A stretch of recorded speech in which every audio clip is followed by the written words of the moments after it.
It's set up as a live stream. All right, let me share the link in the Discord and we'll get going.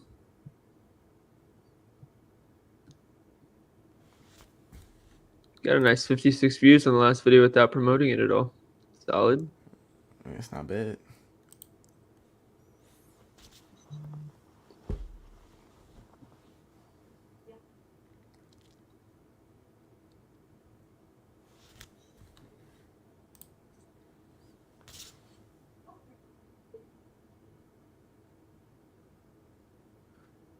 I'm titling this stream Monday Morning Football Review.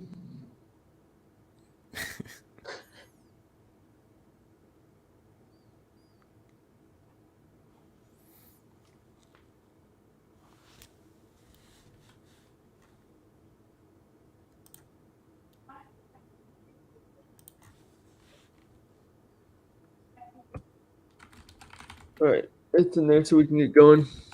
Just let me know when you're ready. I'm ready. All right. What is up, everybody? We got Monday Night Football at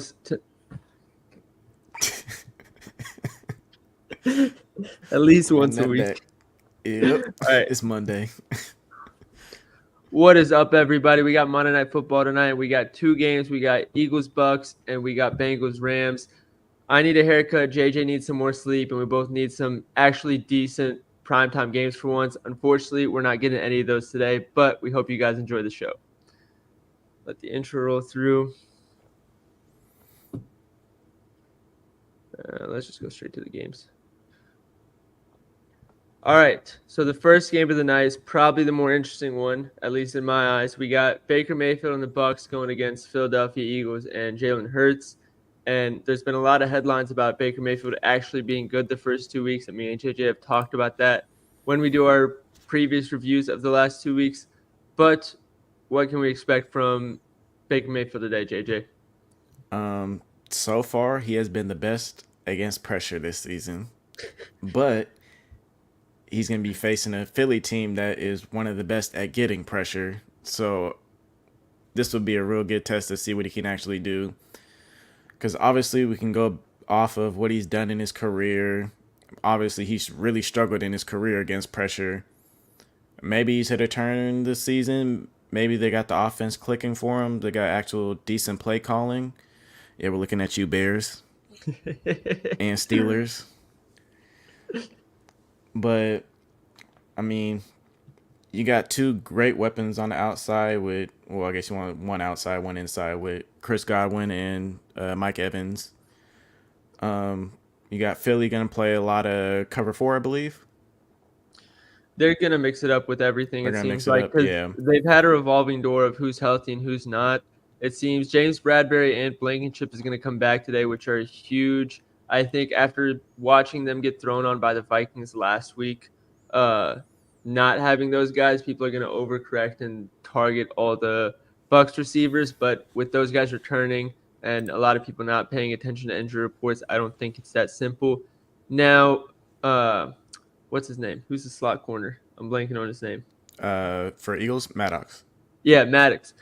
He's still gonna be out, which is gonna be big. So we don't know who's gonna be playing in the slot. Last week it was Mario Goodrich, who was awful, by the way, but he's an undrafted free agent, and it was his first game. The coach spoke fairly highly of him afterwards. He acknowledged that he had a bad game, but he said he thought he got better as the game went along. And something else to note is that reports are throughout practice, Bradbury has been playing some in the slot, and him and Goodrich has been rotating snaps in the slot. So what I'm expecting is Goodrich and Bradbury are going to rotate snaps in the slot, and then when Goodrich is on the field, Bradbury is going to move outside. When Goodrich comes off, Bradbury is going to move inside, and then I think it's Eli Ricks is probably the next man up to fill out on the outside, on the opposite side of Slay, because Darius Slay doesn't follow either. So Yeah. we don't know exactly what to expect with Philly. There's a lot of mixed coverages. I think they're going to be moving a lot of their secondary around. So it makes the receiving options for Tampa Bay really murky if you try and evaluate it. Yeah. When we look at the offensive side of things for the Eagles, obviously with the Bucks defense, they're gonna blitz a lot. They are third in the league right now in blitz percentage. And usually the go-to target for Jalen Hurts has been A.J. Brown. But what makes it interesting is the Bucks have played the fourth most zone this season. That's typically going to be leaning a little bit more towards Devontae Smith. So that'll be interesting. I think it'll lean more towards A.J. Brown just because of the blitz. But you have any more insight on that? Between Devontae and AJ Brown specifically, or just the Eagles Yeah, offense as a whole? just between them two. There's not too much that differentiates them when you try and go back and look at the numbers. Like, there's some receivers where you're like, oh, versus cover two, this guy does better. Versus cover three, this guy does better. But it's closer than you would think for AJ Brown and Devontae Smith. Me Yeah. personally, I'm expecting AJ Brown's numbers to be lower to start the season. I think they're still lower because of a bad week 2 performance on Thursday Night Football. But Thursday Night Footballs are always weird. But the way I look at it is, as much as I love Devontae Smith and think he's an underrated receiver, AJ Brown is also underrated, and I just think he is better and is the alpha wide receiver in that offense. So last season was Jalen Hurts' first full season with AJ Brown, and post I think week 12, it was very clearly AJ Brown is the number one option. And now that they have another not only full season but full off season together again, I think this is a season where AJ Brown separates himself as that number one option. For those who don't know, Jordan Vanek, he talks about how the main difference between AJ Brown and Devonta Smith is AJ Brown is always open. Devonta Smith knows how to get open, and basically Devonta Smith needs time for his route to develop and make those cuts that he needs to separate himself, and that's when he can hit him. But Jalen Hurts doesn't usually allow the time for that route to develop. So with that, that's kind of why he targets AJ Brown more, because it's just as soon as he sees him open, it's there. He's not allowing for the full play to develop. Some people can say it's a bad thing about Hurts. Some people can say it's a good thing. As long as the pass is complete and they get down the field, they're good at that. It doesn't really matter. But it's just a long-winded way of saying AJ Brown should be the target hog in the offense. And when their lines are as close as they are right now, I think he will usually be the better option. Some people in the chat are asking about Swift and Gain One, how that whole thing's going. To my understanding, I've only seen one report about it, and it basically says it's going to be a split backfield. Knowing how the Eagles run their offenses, not just this year, but in previous years, it's just going to be whoever starts better in their first few snaps is going to get the bulk of the workload the rest of the game. Swift obviously had a great week 1, but also if you look at some of the peripheral numbers, it's like I could have had a good game in that game with, I think he had like 3 yards before contact per carry. It's like the Eagles offensive line was just so dominant and the Vikings could not adjust that it was just, I think. No, they refused to adjust. That was the Yeah. thing. So They were if not budging at all. you put any NFL caliber running back behind that line, they were probably going for 120 regardless. Props to Swift for going for, I don't know, what was it, 170, but I don't think they're going to turn away from Gainwell just because of that good game by Swift, because as good as he played, the box score makes it look like it was all on him or all him when I don't think it was. So And it'll this be is the Eagles we're talking about too. They refused to list a starting running back on their depth chart the entire preseason and leading up to I week think one. DeAndre Swift was like, before week 1, they put him as like RB4 on the depth chart or something. And that, what was funny was they're all going in alphabetical order the entire time. Bro, it's just a joke to them. They do not care. Yeah. They're just like, who cares about the reporters and fantasy football? We're just gonna put whoever we feel like on the field. So I'm not gonna predict who's gonna start. I'm assuming they might lean towards Gainwell because he was a starter before he got hurt. Gainwell's good, man. I don't know why people want Yeah. to hate Gainwell so bad. Like, not just this season, last season too. It's like, Yeah. I'll never understand it. He's always been like pretty efficient. You need a He's couple just of like, yards, he's always got it for you. yeah, he's a grinder, and like you don't because he's like kind of more of a compact running back, like in terms of size. So you don't expect it, but then you see him add like 5 yards to a run when he's dragging 3 linebackers on him. You're like, oh, like he's got juice. No, I really like what I see from Gainwell whenever he gets his chances. Somebody asked, as far as receiving yards, is Evans or Brown your guys' 2 favorites? I don't know how I feel on the Tampa side yet. part of me wants to just target the tight end against the Eagles like we did last week with Hawkinson, but Cade Otton is not TJ Hawkinson. I just like the idea of targeting those linebackers for Philly because that's by far their weakest point. Yeah, But I don't know how much I trust Cade Otton to get the job done. So I haven't definitely. decided what receiving option I like most on the Bucks yet. And it could Gun be to a my, Godwin receptions kind of game too, yeah, just I was working gonna say across the gun to middle. my head, I'm probably going Godwin just because those crossers would at least get the linebackers involved and those shallow routes.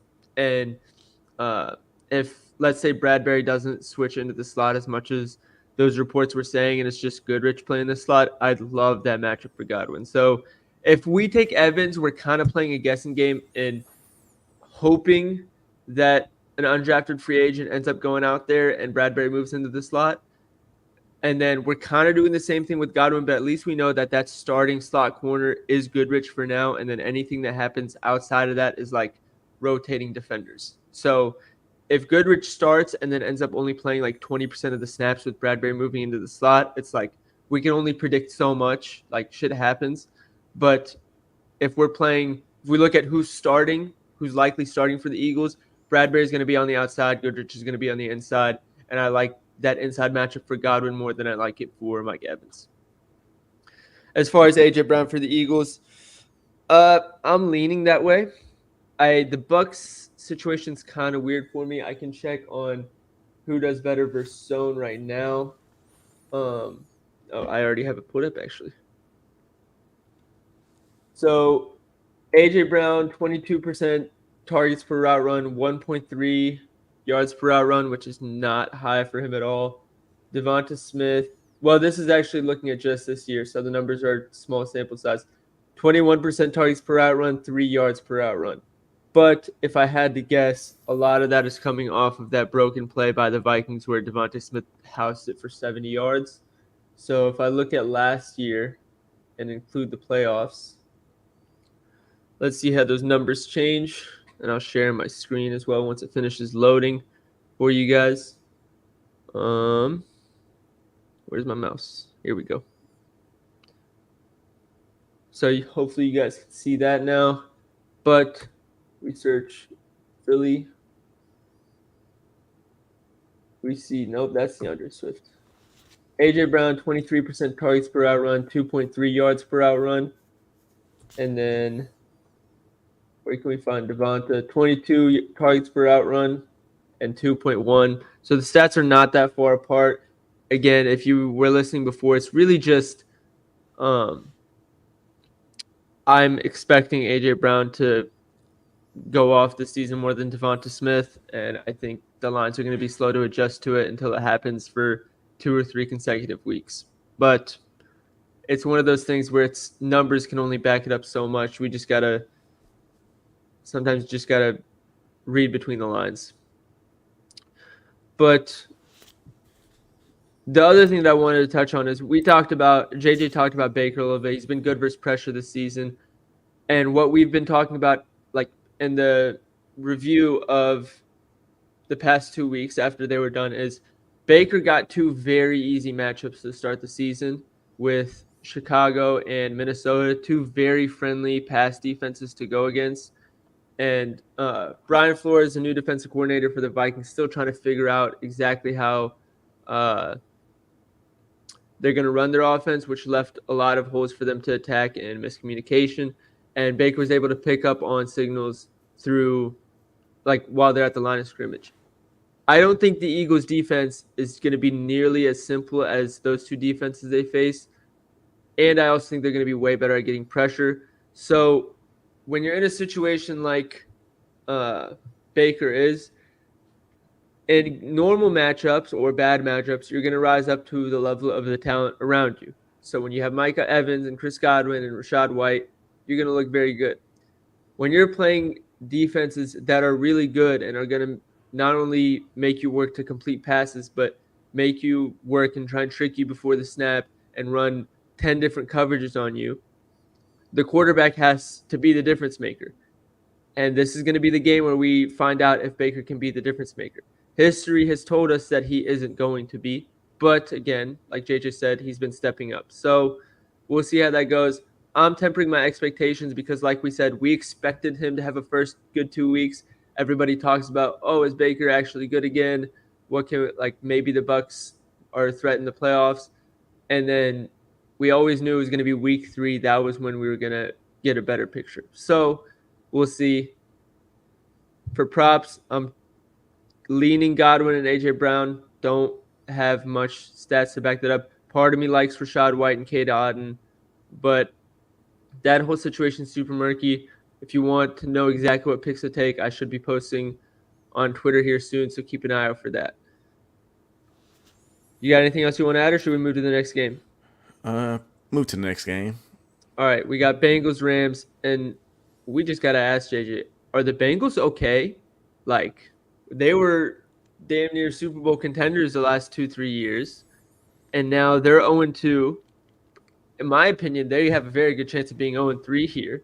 Yeah, if they And go 0-3, usually history says your playoff chances are chalked. yeah, I So think it was somebody told me that the last 20 years or whatever, the Super Bowl champion started 4-2 or better. So as soon as you get that third loss in the first 6 weeks, you're basically out of the race. yeah, It's already they might be out of the race by week 3. And you talked about Joe Burrow coming in being rusty, no preseason, not even just preseason games, but preseason practices because of his calf injury. yeah, Calf injuries are notorious, and he tweaked it again, which one not only puts his Achilles at risk if he decides to play, but is just going to bother him a lot when he plays. That's not something you just get over. For those who don't remember, I think it was George Kittle either last year or the year before. Same situation, tweaked it in preseason, rested, came back, tweaked it again week 3, tried to play for a week or 2, and then ended up on IR for the next 5 weeks. So yeah. this Joe Burrow scenario feels pretty much exactly the same. And not only is he not healthy, but he just hasn't been good to start the season. And in my opinion, with how much money you just paid for him, you don't want to risk that injury. You already started off 0-2. It's It might just be time tough to get ready for next year. yeah, that's what I was going to say. Get him It's just fully tough healthy. because if you sit him and just call it, then you're basically already saying by week 3, all right, we were supposed to be contenders, but now we're tanking for next season. That's basically the message you're sending indirectly if you Yeah, sit him right now, because you because need that it. calf injury could take up to 6 weeks. So Yeah, it's I think he plays for the reason that I don't think they have the foresight to say, all right, we're just going to chalk this season and move on. But let's just say Joe Burrow doesn't get injured the rest of the season. He's not going to be 100% the whole season. And he's been 100% the last 3 seasons, and it hasn't been enough. You think in year 4 at 80%, maybe that's going to be enough? It's okay. You're not going to contend every year, and that's okay. yeah. So now we might come back in week 9 and the Bengals are 7-2 and we're going to be eating our shit. But we play the odds here. The odds are not looking good for the Bengals. As far as today's game itself, I'm going to treat everything that I'm talking about as if Joe Burrow is playing and he's playing at 75, 80% health. If reports come out after the show that he's not healthy, then you can just throw everything that I'm about to say out the window. Now, if you look at stats from last year with T. Higgins and Jamar Chase on the field versus zone, you'd be surprised how much the running backs are targeted. And the reason that's important is because when I say that, you might think, oh, I'm going to go target Joe Mixon receptions because the Rams play a lot of zone. But on the flip side of that, Joe Mixon ran, I think it was 12 less routes in week 1 than he did in week 2. And the main difference was the fact that Chris Evans was healthy in week 1. He wasn't in week 2. And shout out A1 Fantasy for that stat because he was the one who told it to us. But it makes it interesting because it makes it much harder on who we're going to target. Because then if you look at man coverage, it's all T. Higgins, Jamar Chase. They're both over 25% targets per route run. Nobody's close to them. But for zone, I think it's Jamar Chase. No, it's Joe Mixon, then Jamar Chase. Then I was looking at last year's data, so Hayden Hurst, and then T. Higgins. So T. Higgins is not high on the list. Tyler Boyd is not high on the list. And Jamar Chase, while he is high on the list, when you look at the context of what his lines are and everything, it's not as high as you'd expect it to be. So it's makes the whole situation there too just not ideal. So I need to go back and check how much work Joe Mixon has been getting in the run game to see if that's a viable play. But He's uh, been getting about 13 carries a game, somewhere around there. and Aaron Donald is still there on the interior defensive line, so I don't know if I even like his rushing yards. It's rough, man. It's Yes, they're off their run blocking has been terrible. He's been getting hit behind the line almost every time, but he's been doing a really good job this season getting yards after contact. Yeah, 4.3 and 4.5 yards per carry, which is not something that we say lightly about Joe Mixon. He's Yeah. not been the most efficient back historically. So the fact that he's the one that's kind of keeping this offense afloat is not something to take lightly. And a matchup like today where the defensive line is the more troublesome matchup and the secondary is the better matchup, it'll make it really interesting in terms of how the Bengals are able to adjust and react. Yeah. Do you have any props that you're targeting in this game, or Um, on the Rams side, I'm looking at Kyron Williams. He's at 57.5 rushing yards. The Bengals have been getting torched on the ground the first two games. And he's pretty much had that entire backfield to himself. We may see their rookie, I'm blanking on his name right now. We may see him a little bit though, but for the as of Rams? right now, yeah. I'll check real quick. But as of right now, that is his backfield until Ronnie uh, Rivers. Ronnie Rivers. Yep. I I know didn't there's get a a little single bit of attempt hype when last they game. drafted him. He got one reception and 0 rush attempts last game. I wouldn't expect anything crazy. Yeah. Sean McVay loves a workhorse back. There's been times in the past where he's been splitting with Darrell Henderson and Cam Akers, but he didn't want to do that. It's just they were both so bad that it was like pick your poison on any given snap.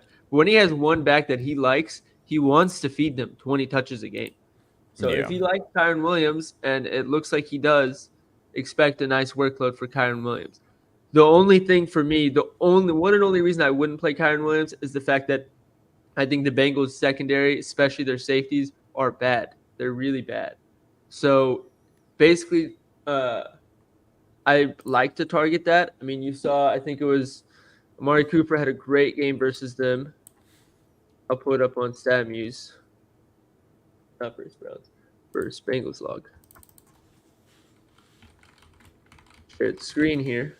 Nope, spelled Bengals wrong.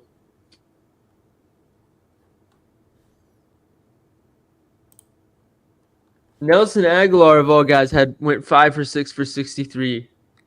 Zay Yeah. Flowers 4 for 5 for 62. A lot of that was one big play later, but even then, that big play happened because he was playing in Odell's position, who had 3 for 4 for 29 yards early before he got injured in the first half.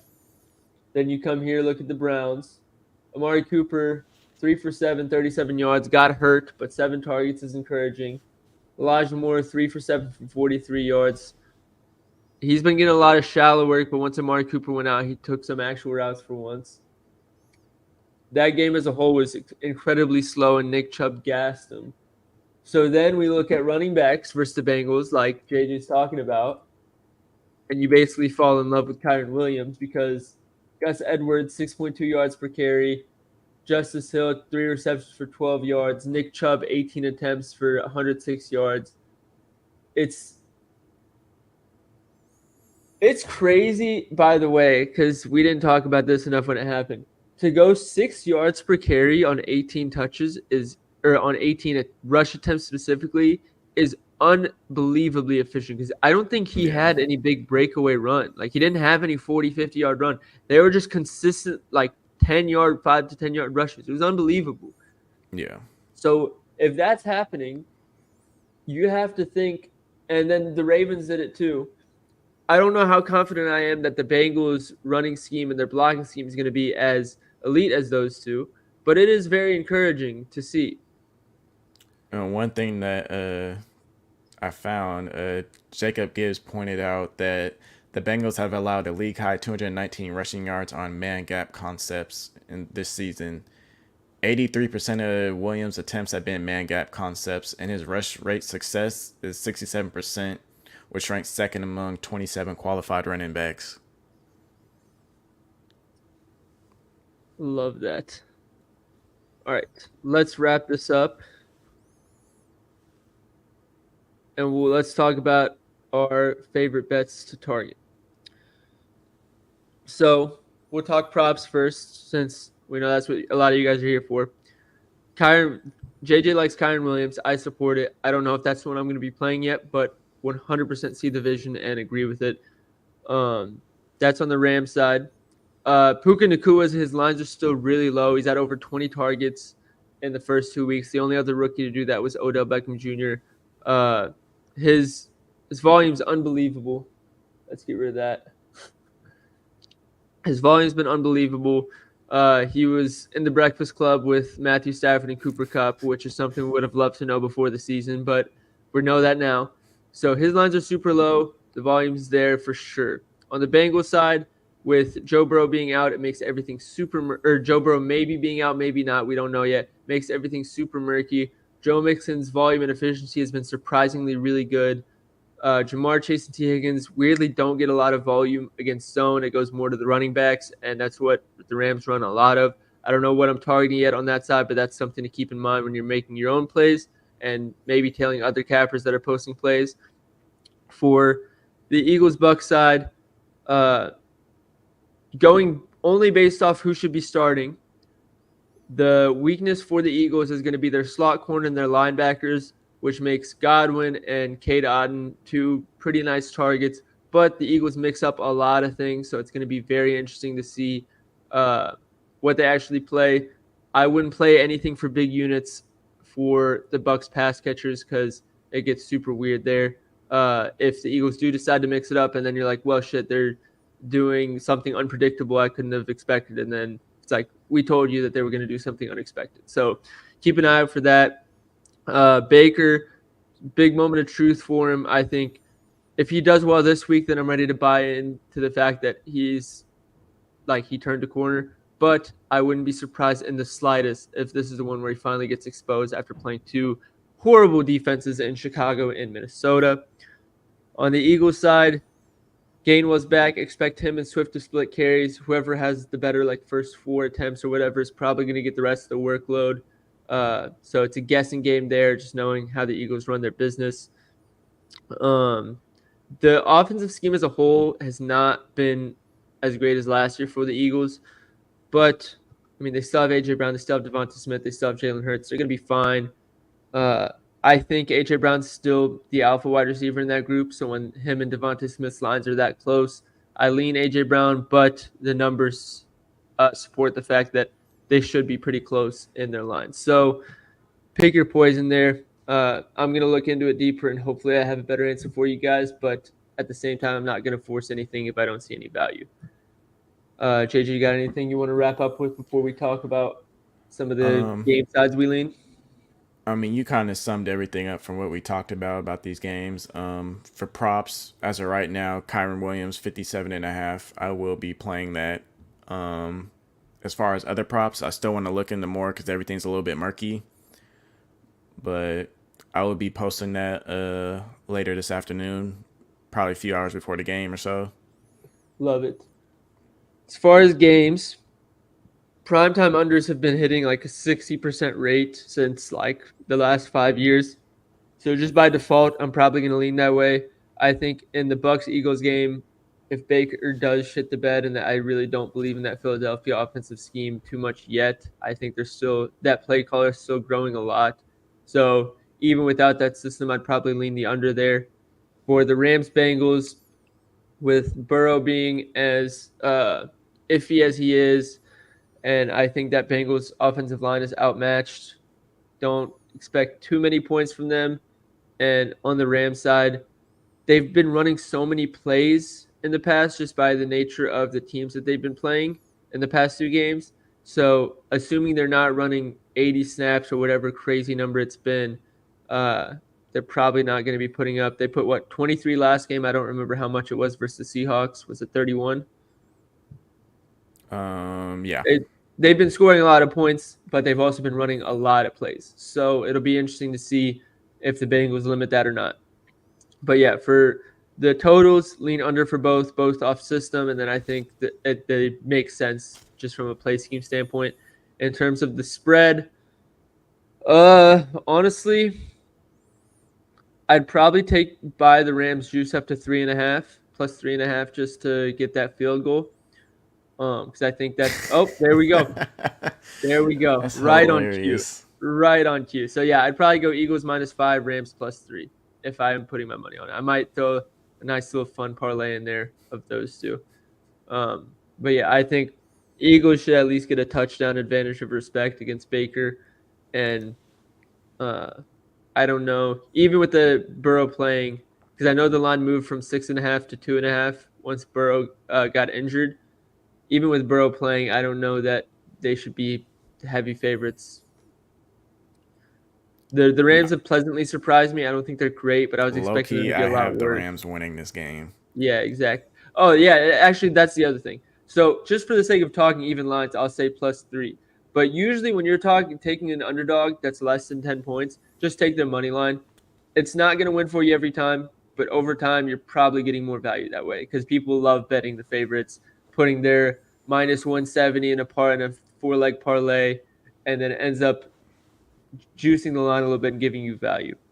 The spread's probably going to be where it should be, but that money line value is probably going to be having more value on the underdog more times than not. So that about wraps it up.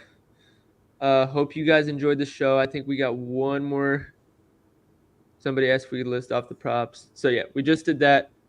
Hope you guys enjoyed the show if you're watching live or if you're watching the recorded version afterwards.